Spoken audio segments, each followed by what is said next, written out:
we all know that the left and right are incredibly different. They have always been different, but I don't think they've ever been as different as they are right now. I mean, it is absolutely wild. If you look at the Trump campaign message, it's all about basically it's Americans for America. Color doesn't matter, creed doesn't matter, class doesn't matter, nothing matters except for being and doing better as a country. That's the message in a nutshell. The left, on the other hand, man, they have never been as confused, never been as identity driven. I mean, they literally have a different message for different kinds of people.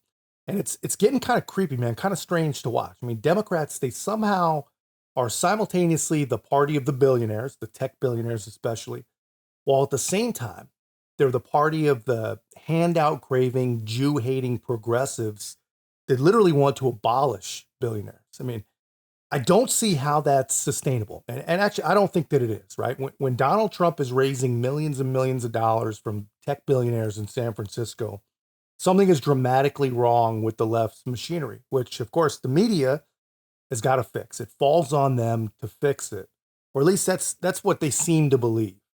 I will say I was surprised. I spoke to a number of CEOs who I would say walked into the meeting being Trump supporter-ish or thinking that they might be leaning that direction, who said that he was remarkably meandering, could not keep a straight thought, was all over the map, and that they, which maybe not surprising, but was interesting to me because these were people who I think might have been actually predisposed to him and actually walked out of the room less predisposed to him, actually predisposed to thinking this is not necessarily, as one person said, this may not be any different or better than a Biden thought if you're thinking that way.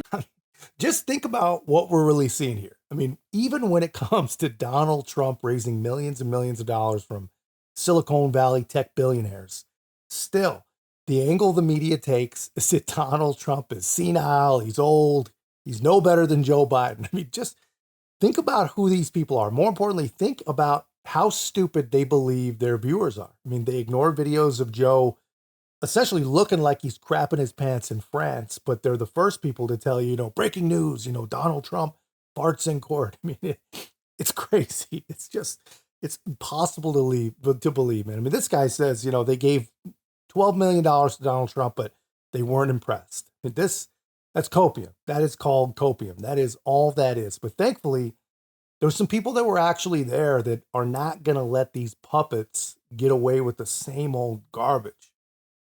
Give you two observations.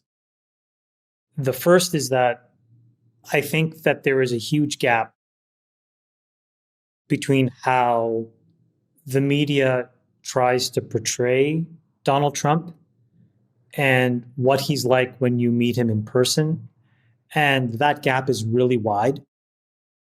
And so I would say specifically to Democrats and independents, you really do need to sit in the room and feel what it's like. David is right. He is charismatic. He's intellectually sharp and he's funny. And when you put that together, he can engage an audience for a long time and be totally extemporaneous.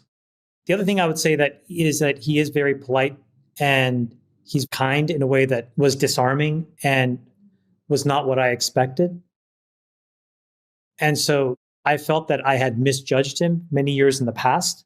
And so I was very glad that I had an opportunity to sit beside him and to actually interact with him one-on-one. It was really, really engaging.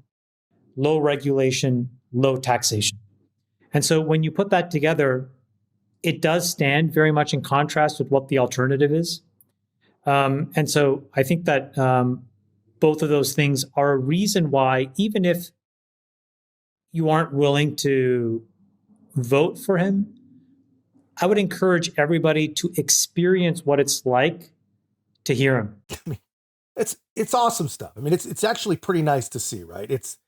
You never see it. I mean, after years and years of cancel type culture, leftist bullying, boycotts, and just all the nonsense that they do, it's nice to see people, professionals, people who still have plenty to lose, just standing up to the noise. And that's where we're at, man, in 2024, telling the truth in 2024 literally is considered standing up. I mean, that's pretty damn sad when you actually think about it like that. But regardless, it is great to see, right? But everything that he said is true. You know, the media on every single Trump topic, you know, what the media tells you and what is actually true are not even close to the same thing. The gap has never been wider, man. And that's why they don't even actually cover when the guy speaks anymore.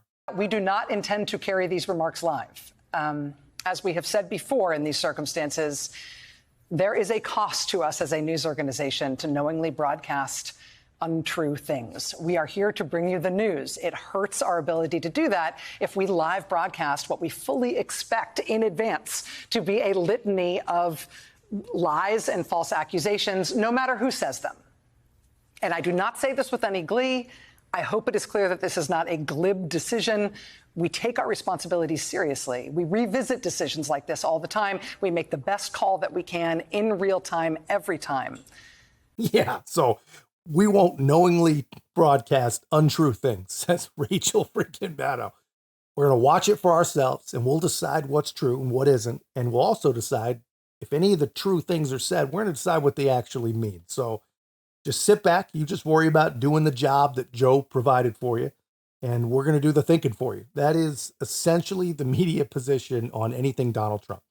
And just imagine, man, if no one spoke up regarding any of it, but regarding the meeting in San Francisco, you know, the media just gets to tell any story they want. And it's insane. You know, the media tells you that Donald Trump is a meandering fool who's no better than Joe Biden. They'll tell you that they're exactly the same person. So you might as well take the safe bet, vote blue no matter who, and save democracy. But in reality, from people who were actually there, he was funny, he was kind, intellectually sharp. And these are some smart and accomplished people, right?